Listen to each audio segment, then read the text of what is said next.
Fala pessoal, taxa Selic, Copom, juros básicos, você sabe o que essas palavras significam e o que elas têm a ver com seus investimentos? Nesse vídeo aqui de hoje a gente vai entender de uma vez por todas por que é interessante acompanhar a movimentação da taxa Selic, tá? Toda a influência que tem.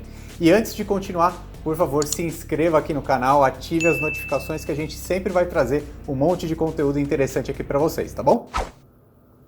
Vocês já devem ter ouvido falar que o Comitê de Política Monetária do Banco Central, o Copom, diminuiu a taxa Selic na última reunião, que foi no dia 17 de junho. E esse daí foi o 8º corte seguido que o juro básico da economia brasileira diminuiu, tá? Então ele saiu de um patamar de 3% ao ano e agora está em 2,25% ao ano, que acaba sendo um novo piso histórico ali embaixo. Mas por que isso daí é relevante? Você sabe? Então fica aqui comigo que nesse vídeo de hoje eu vou te explicar exatamente por que essa decisão acaba impactando diretamente a rentabilidade dos seus investimentos. A palavra Selic significa Sistema Especial de Liquidação e Custódia. Basicamente, ela é a taxa que eu costumo chamar de régua do mercado, né? Ela que baliza todas as outras taxas de juros no país e também é através dela que a gente tenta buscar rendimentos, investimentos que sejam maiores do que a Selic ou menores. Portanto, os investimentos maiores que a Selic são mais rentáveis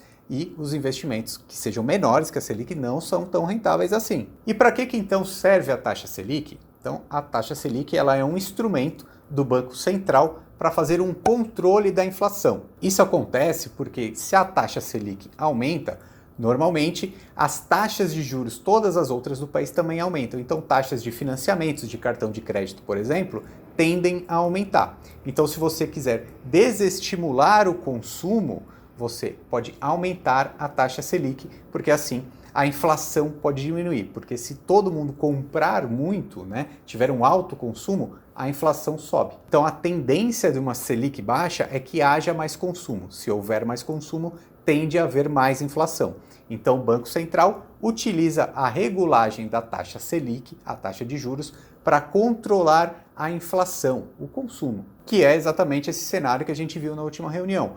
A economia está desaquecida, ninguém está comprando, a inflação está muito baixa.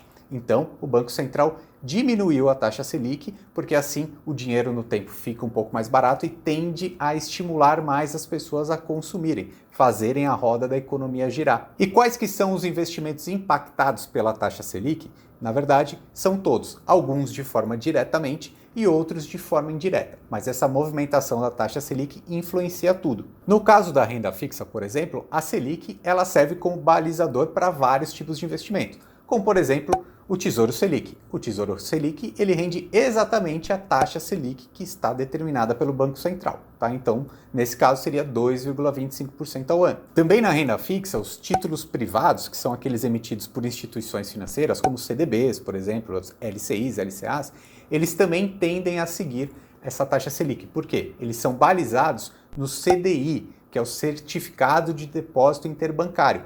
E esse CDI, ele também segue o que acontece com a Selic. E isso tudo aí cria um consenso no mercado de que quando a taxa Selic cai, os investimentos de renda fixa tendem a ser menos interessantes. E a renda variável, então, qual a influência da Selic? Bom, se a gente entende que na renda fixa os rendimentos, as rentabilidades vão ser menores, a gente começa a imaginar que haverá mais possibilidade das pessoas irem para a renda variável. Esse movimento faz com que muitos investidores recorram para a bolsa de valores, para a renda variável, para conseguir aumentar a sua rentabilidade, porque eles já não vinham mais acontecendo na renda fixa por causa da queda da taxa Selic. Inclusive, eu já mencionei até aqui mesmo no canal da Fast Trade que a gente já chegou a 2 milhões de CPFs cadastrados investidores na Bolsa de Valores brasileira. E isso daí é um grande recorde. Vou até deixar aqui em cima para vocês assistirem. Então, esse movimento de migração das pessoas saindo da renda fixa e indo para a renda variável já cria uma demanda nova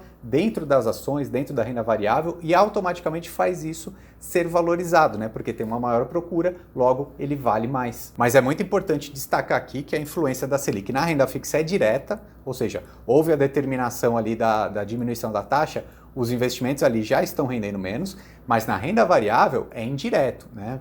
Existe esse movimento de mais pessoas entrando na renda variável e isso modifica o preço? Sim. Porém, o que faz preço mesmo na renda variável ali são as próprias empresas, o desempenho dessas empresas e também do mercado imobiliário. É isso que realmente faz uma ação ou um fundo imobiliário subir ou descer, valorizar ou desvalorizar e também entregar os dividendos. Então, a influência da Selic na renda fixa é direta e na renda variável é indireta. E o que acontece é que a economia como um todo reflete nas empresas, né? Então, até mesmo nessa questão da pandemia, o consumo das pessoas foi prejudicado, algumas empresas vão sofrer mais. Alguns contratos de aluguel de imóveis, por exemplo, estão sendo renegociados, então alguns fundos imobiliários vão sofrer mais do que outros. Esses fatores e outros podem ou não elevar a cotação de uma ação ou fundo imobiliário na Bolsa de Valores, assim como fazer ela cair. E quando a taxa Selic está alta, o que acontece? Aí é o inverso, né? Aí a renda fixa fica mais atraente e promete maiores rentabilidades, porque os investidores têm ali um retorno, uma rentabilidade muito mais segura, não tem volatilidade, né? Já é um retorno fixo.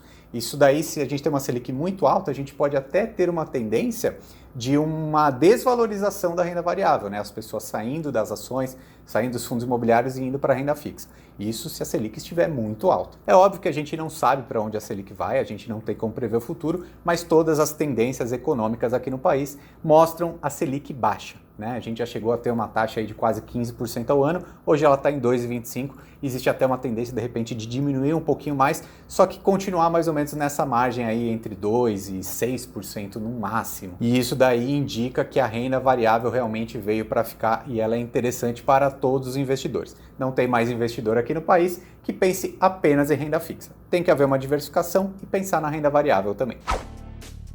Seja como for, essa daqui também já é mais uma oportunidade de você aprender um pouquinho mais, se dedicar ao mercado, porque assim você vai conseguir boas rentabilidades e aumentar o seu lucro também.